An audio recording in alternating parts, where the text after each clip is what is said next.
Je vous invite à vous lever. Je vais lire un passage dans les Actes.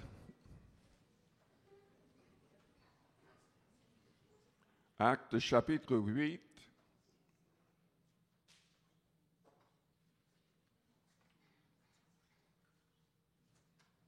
Actes chapitre 8 et au verset 14.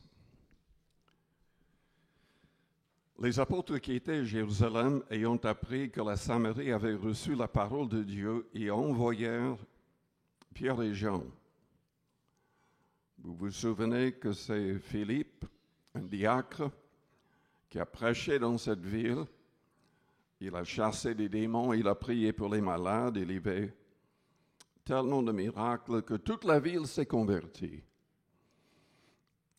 Vous savez, c'est magnifique quand Dieu agit ainsi. Je vous ai parlé il y a quelque temps, un pasteur de Caroline du Nord m'a écrit en disant que son groupe de jeunesse, des ados, sont allés à Guatemala et voulaient témoigner dans les villages. Dans un certain village, il frappait aux portes, il essayait de témoigner en espagnol, mais les gens ne les recevaient pas. Finalement, ils sont tombés sur une maison où une femme pleurait. Elle a permis qu'ils entrent. Elle pleurait parce que son enfant est décédé il y a quelques jours avant.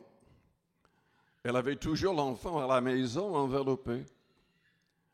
Et les ados ont été poussés à prier pour elle.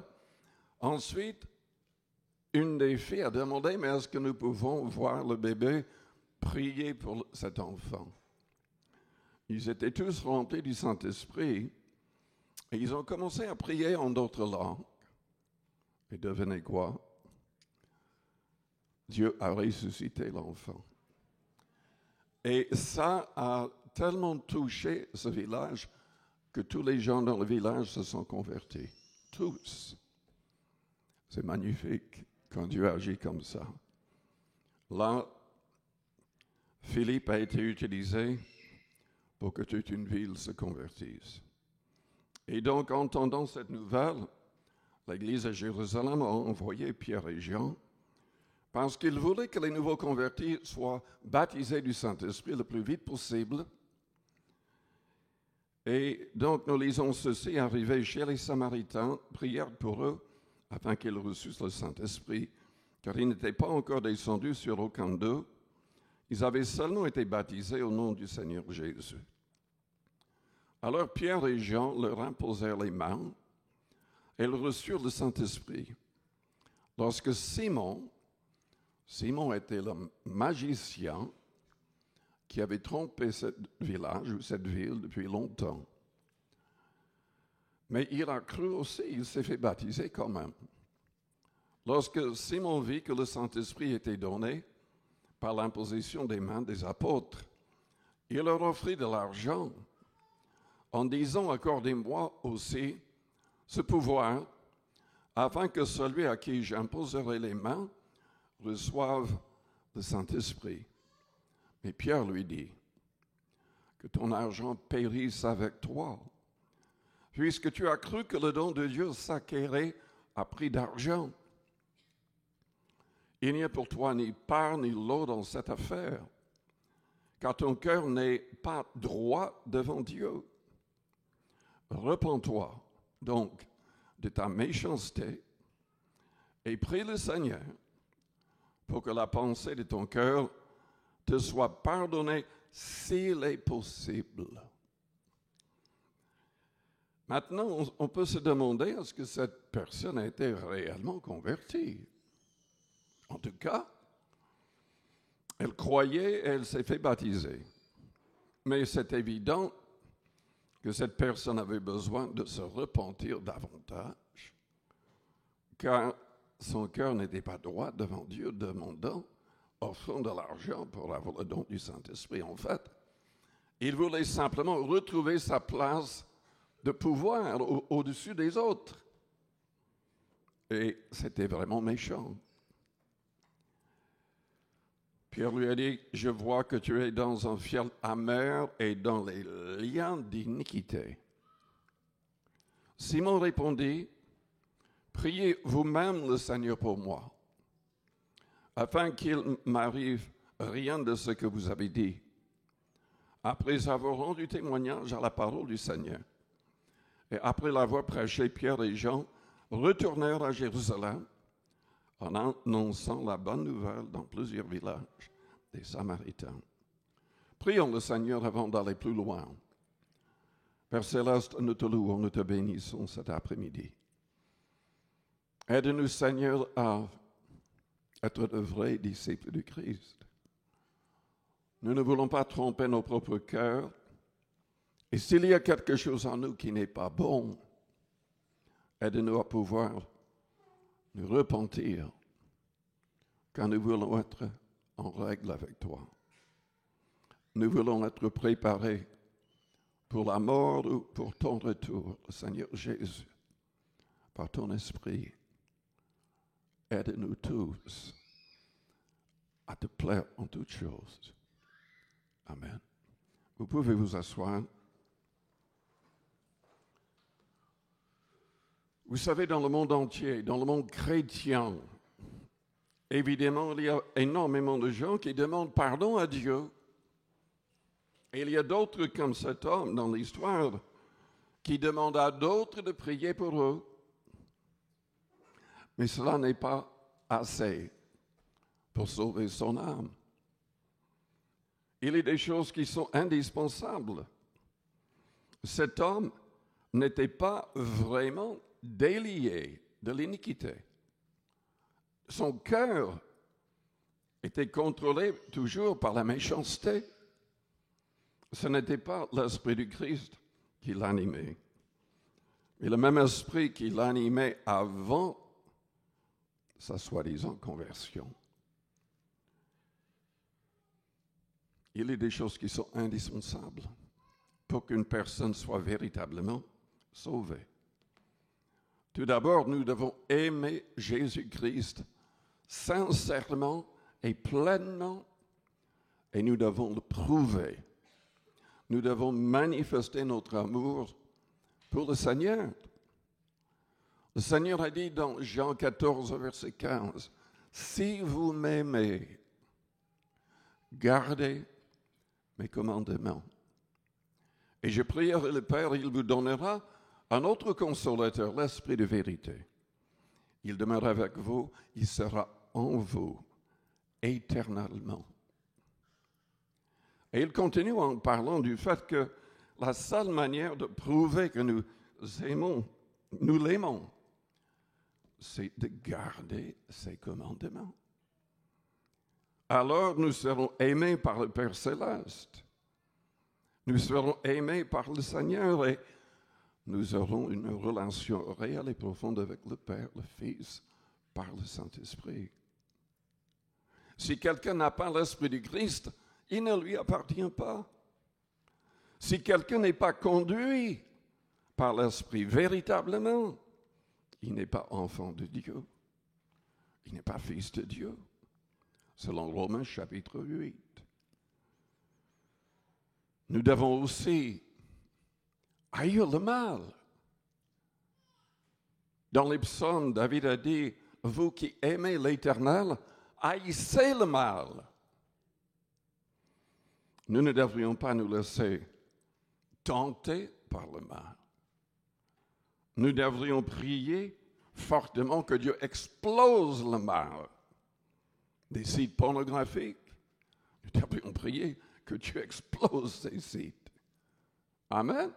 Moi, je connais des gens, des églises qui marchent dans leur ville, devant dans le passé, il y avait beaucoup de magasins avec des films, des vidéos pornographiques. Je ne sais pas s'il y a autant parce que maintenant il y a l'Internet.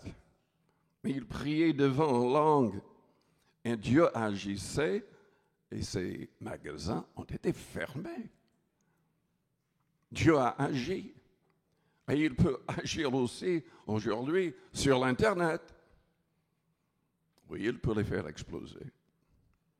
Et on devrait prier contre le mal. On devrait dénoncer ces choses et ne pas nous laisser attirer par ces choses. Nous devons, selon la Bible, fuir le mal. Vous vous souvenez de Joseph? Il avait toutes sortes de raisons, humainement parlant, pour se détourner de Dieu. Il avait un contact réel avec Dieu quand il était jeune. Dieu lui donnait des visions.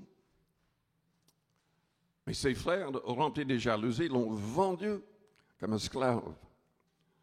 Ils ont agi de telle manière que son père croyait qu'une bête sauvage l'avait dévoré. Et Joseph a été traité mal pendant des années en Égypte. Il est passé par la prison. Parce qu'il restait fidèle à Dieu, renonçant à l'immoralité. Il était esclave dans la maison de Potiphar. La Bible indique qu'il était beau, et la femme de Potiphar voulait coucher avec lui chaque jour. Elle le poussait dans ce sens. Et il le refusait. Il ne voulait pas pécher ni contre son maître ni contre Dieu. Un jour, elle a vraiment insisté et il s'est enfui, laissant son manteau avec elle. Et à cause de cela, elle a menti. Il a été jeté en prison, mais Dieu a agi pour qu'il soit finalement élevé. Il avait une place juste en dessous du pharaon. Et grâce à lui, les Égyptiens, les Israélites et beaucoup de peuples ont été sauvés. Parce que vous vous souvenez, il y avait une famine de 7 années. Mais Dieu lui a révélé cela 7 années avant la famine. Et donc, ils ont mis de côté assez de nourriture pour rester en vie et pour aider d'autres peuples. Nous devons fuir le mal. La Bible en parle dans 1 Corinthiens 6. Nous devons fuir l'impudicité. La sexualité en dehors du mariage est l'impudicité. Et on pêche contre son propre corps si on se livre n'importe comment à la sexualité. Évidemment, il y a le sida, mais il y a d'autres maladies aussi. Et on a l'impression qu'avec le temps, il y a encore des maladies plus graves qui se développent liées à ces choses. Dans Corinthiens chapitre 10, la Bible nous dit de fuir l'idolâtrie. Il faut vraiment prendre position à notre époque. Ce n'est pas uniquement le problème des statues de l'idolâtrie dans le contexte de l'Église catholique. Il y a toutes sortes d'autres idolâtries. On peut élever les personnes. Et je dois admettre qu'il y a de plus en plus de statues et des choses liées à l'occultisme. Dans la ville de Détroit, où je suis né, ils ont élevé une statue, Baphomet, tête de chèvre, un corps, partie homme, partie femme, dans une discothèque. Et les signes qui sont donnés avec les mains, souvent, dans les concerts de musique, c'est lié à cette statue. La Bible dit dans l'Apocalypse que juste avant le retour du Christ, la vaste majorité des gens dans le monde ne se repentiraient pas. Même après que Dieu envoie de graves fléaux sur la terre. Même après le témoignage de 2 témoins, 2 prophètes qui vont accomplir de très grands miracles. Même après que 3 anges agissent et parlent du ciel, les gens ne vont pas se repentir de leur adoration de démons et de leur drogue et de tout le reste. Nous devons haïr le mal et nous devons fuir le mal si nous voulons sauver nos âmes. La Bible nous invite dans Éphésiens 6 de ne rien avoir avec de telles œuvres, avec les ténèbres. Mais nous devons condamner les œuvres infructueuses des ténèbres. Vous voulez sauver votre âme?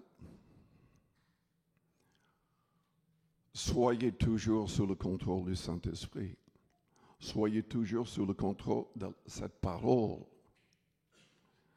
Jacques a dit, soumettez-vous à Dieu. Résistez au diable et il fuira loin de vous. La clé de la victoire, c'est être vraiment rempli du Saint-Esprit, sous le contrôle du Saint-Esprit. C'est le fait de méditer cette parole jour et nuit, parce que Jésus a dit, ma parole est esprit et vie. Elle donne la vie. Elle délivre, elle guérit.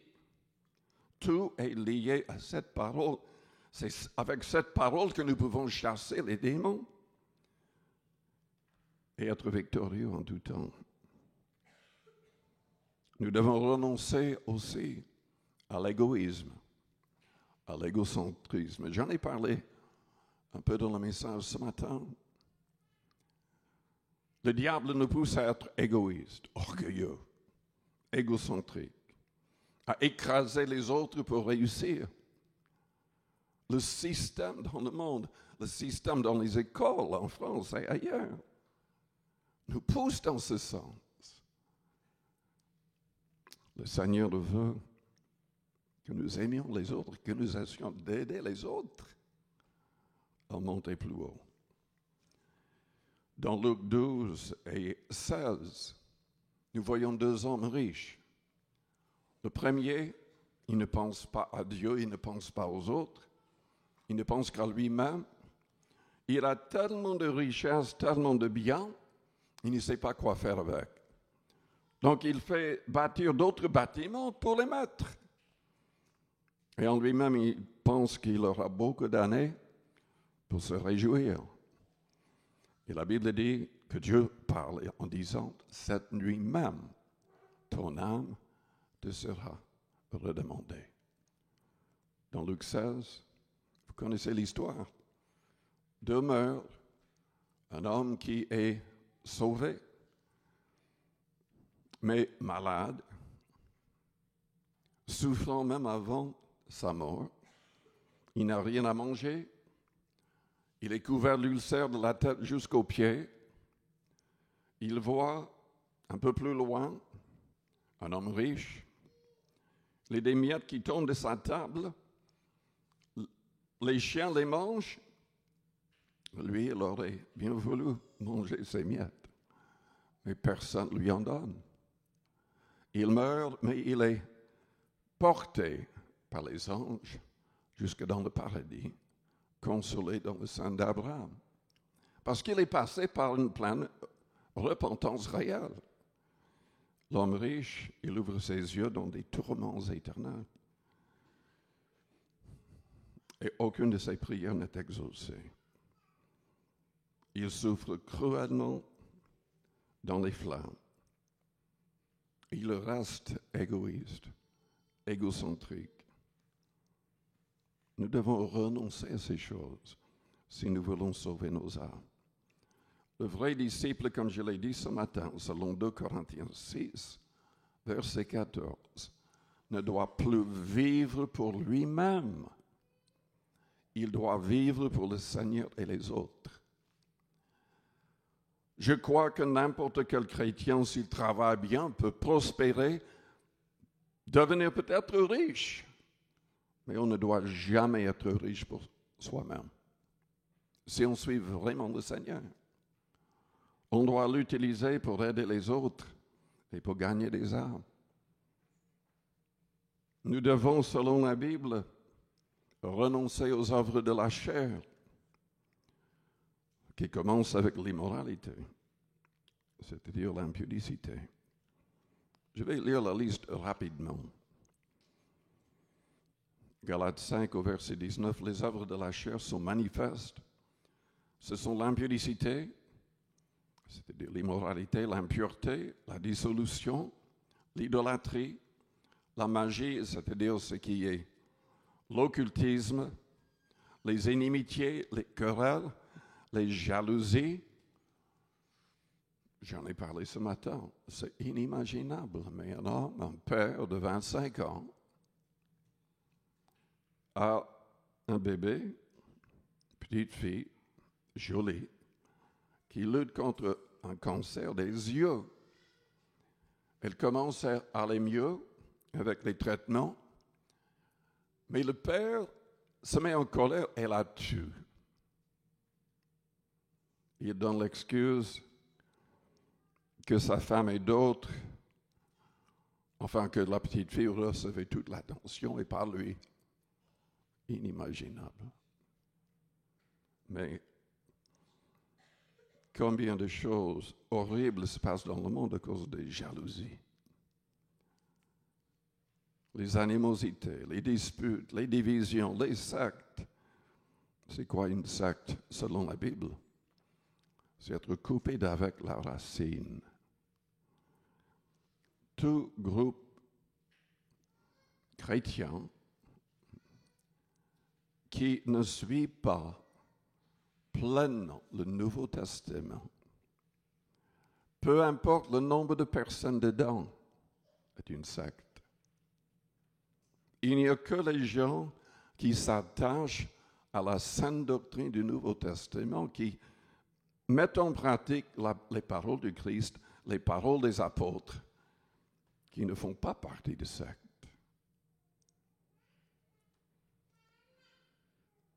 Il y a l'envie, l'ivrognerie, les excès de table et les choses semblables. C'est-à-dire toutes les choses qui peuvent nuire à la santé, comme la cigarette, la drogue et tout le reste. Écoutez bien, je vous dis d'avance, comme je l'ai déjà dit, que ceux qui commettent de telles choses n'hériteront point le royaume de Dieu. Nous devons renoncer à toutes ces choses où nous ne serons pas sauvés. Notre repentance doit être complète.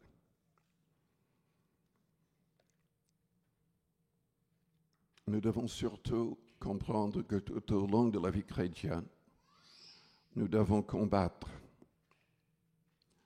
Jude a dit, chapitre 1er, verset 3, que nous devons combattre pour la foi qui a été livrée au sang une fois pour toutes.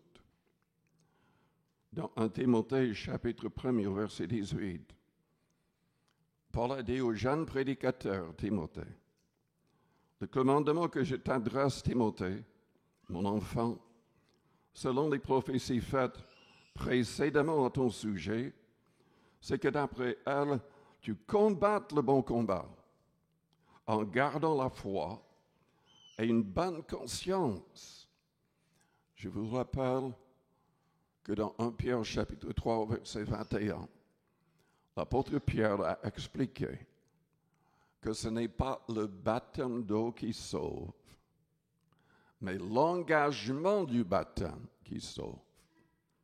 L'engagement de garder une bonne conscience. Nous avons vu cet homme, Simon, il était baptisé d'eau. Mais son cœur était dans des liens d'iniquité. Il n'était pas du tout en règle. Il n'est pas du tout passé par une pleine repentance. Dieu n'avait pas vraiment changé son cœur. Parce que cet homme n'avait fait aucun effort personnel pour changer son cœur. Dans la Bible, dans Ézéchiel et ailleurs, nous voyons que c'est à nous d'agir, alors Dieu fait le reste. C'est à nous de changer notre cœur. Jacques l'a dit aussi. Mais Dieu fait le reste. Il nous aide à changer complètement. Garder la foi et une bonne conscience. Cette conscience, quelques-uns l'ont perdue. Ils ont fait naufrage par rapport à la foi. De ce nombre sont Hyménée et Alexandre, que j'ai livrés à Satan afin qu'ils apprennent à ne pas blasphémer.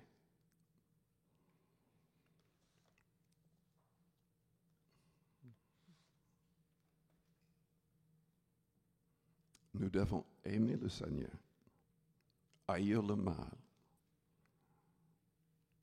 tout faire par la prière, le jeûne, pour que son esprit entre en nous et qu'il nous aide à avoir un cœur nouveau, un esprit nouveau, que nous puissions vraiment devenir comme le Seigneur lui-même, en amour, en pureté et en puissance.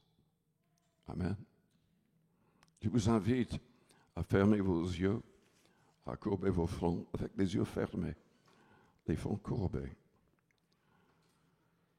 Si vous avez l'impression que votre vie n'est pas en règle, peut-être que vous n'avez pas encore demandé que Jésus soit votre Seigneur, votre Sauveur personnel. Vous n'avez pas encore fait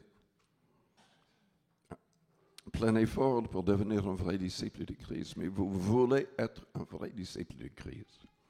Vous voulez sauver votre âme. Vous voulez changer de vie. Pendant que les yeux restent fermés, les fronts courbés, je voudrais prier pour vous. Et si vous désirez cette prière, faites-moi signe en élevant votre main juste pour un instant. Je la verrai. Et je prierai pour vous, oui, plusieurs personnes. Merci. Vous pouvez baisser vos mains. Est-ce qu'il y a quelqu'un d'autre qui vous... Merci. Oui. Je vous invite à prier à votre place. Priez avec foi, avec vos yeux fermés. Imaginez le Seigneur. Que toute l'Église répète la prière pour les aider. Père Céleste, j'ai besoin de toi. Je reconnais que je suis pécheur. Tous les hommes ont péché contre toi. Mais je désire que tu changes ma vie, que tu changes ma manière de penser et de parler, que tu changes ma manière d'agir et de réagir. Éloigne de moi tout esprit mauvais et impur. Entre en moi par ton Esprit Saint. Donne-moi la force de mettre tous tes commandements en pratique. Change mon cœur. Remplis-moi de ton amour. Conduis-moi par ton esprit. Je crois et je proclame que tu es le Fils du Dieu vivant. Seigneur Jésus, tu es mort pour mes péchés. Toi qui étais sans péché, tu es ressuscité le troisième jour. Tu es monté en gloire, nous as envoyé l'Esprit Saint. Entre en moi par ton esprit. Prends le plein contrôle de ma vie. Je sais que c'est toi qui donnes la justice, la paix et la joie. C'est par ton esprit. Je place tout à tes pieds. Sois le Seigneur, le maître de tout dans ma vie. Je te remercie, Seigneur. Je te remercie, Père.